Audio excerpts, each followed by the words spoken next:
上肢同埋腰部嘅一個拉伸訓練嘅。咁首先要準備一條毛巾啦，咁係啦，咁我就可以就開始啦。首先咧，將右身伸直啦，跟住往上啦，跟住呢個時候咧，右手彎曲，左手伸直啦。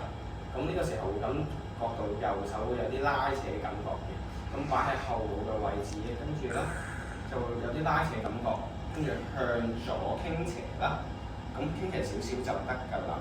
咁呢個時候咧會感覺到右手有啲拉扯嘅感覺嘅，維持暢順嘅呼吸。4、3、2、1 ，OK， 咁就可以伸直對手，慢慢往中間擺翻。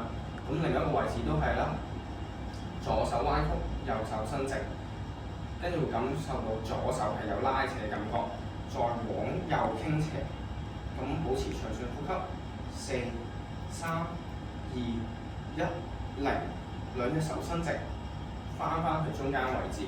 咁呢個動作係重複啦，做3組，咁跟住啦，每日都可以做呢、個即係呢個拉筋嘅動作，保持翻身體嘅靈活度。咁今日示範就已經完畢，唔該晒。